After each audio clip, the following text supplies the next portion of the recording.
Someone dislikes you, not because you betrayed them, not because you insulted them, not because you wronged them. Sometimes they barely know you at all. Yet every time you enter the room, something changes. Their warmth disappears, their eyes avoid yours, their energy shifts. And almost everyone asks the same painful question: what did I do? But hidden inside that question is an assumption that quietly steals years of inner peace. It assumes that you are the cause. Sometimes you are simply the mirror. Psychology has long observed something uncomfortable about human nature. People rarely respond only to who you are.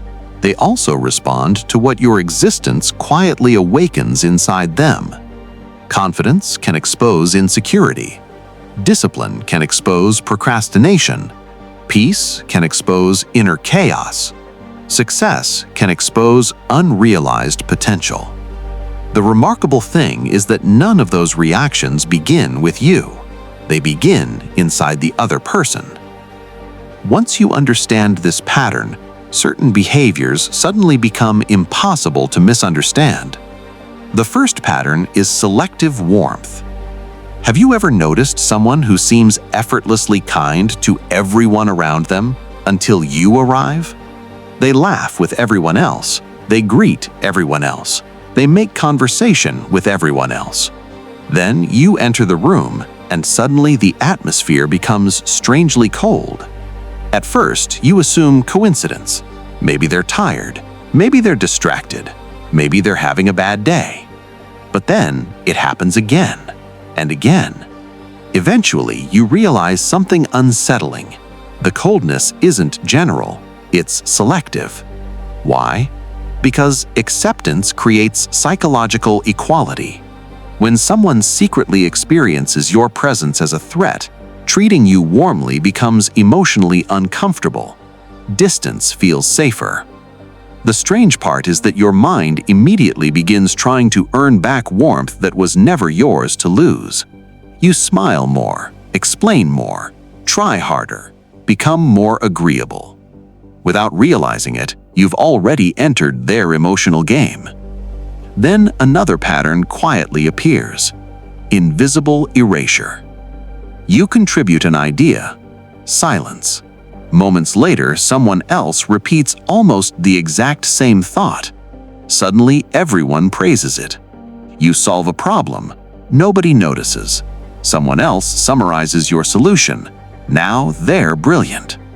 This isn't always intentional, but when it becomes consistent, it reveals something deeper. Psychologists sometimes describe this through status preservation. Acknowledging another person's competence requires accepting that they possess something valuable. For someone already feeling threatened, that acknowledgement becomes emotionally expensive. So instead of arguing with your contribution, they simply pretend it never existed. The goal is not proving you wrong, the goal is making you invisible. And invisibility slowly creates self-doubt. Then comes one of the quietest forms of manipulation: reputation without evidence. They rarely criticize you directly. Instead, they speak in unfinished sentences. I don't know. Something just feels off. Maybe it's just me. Notice what happened. No accusation, no facts, no examples, only uncertainty. But uncertainty spreads remarkably fast. Our brains dislike unanswered questions, so they begin inventing answers. This is why vague suspicion often damages reputations more than direct attacks. People fill the silence with their own assumptions. The remarkable part is that the person planting the doubt never has to defend anything, because technically they never said anything concrete. Emotionally intelligent people eventually discover a liberating truth. Not every misunderstanding deserves correction. People determined to misunderstand will always manufacture another question, then another pattern quietly follows. You accomplish something meaningful, a promotion, a business, a new relationship, a healthier version of yourself. Everyone else celebrates. One person becomes strangely uncomfortable. Their smile feels forced. Their congratulations sound empty. They immediately change the subject. Or worse, they begin explaining why your success isn't actually that significant. This is one of jealousy's oldest psychological defenses. Another person's progress forces comparison. Comparison creates discomfort. Instead of examining the discomfort, the mind minimizes the achievement. If your success becomes luck, they feel better. If your achievement becomes timing, they feel safer.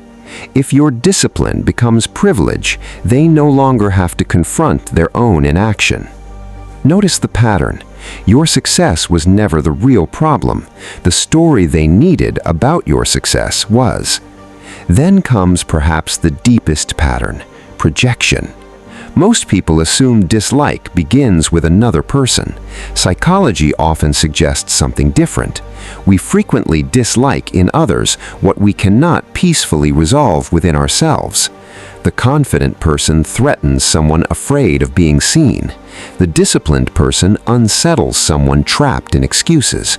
The peaceful person frustrates someone addicted to emotional chaos.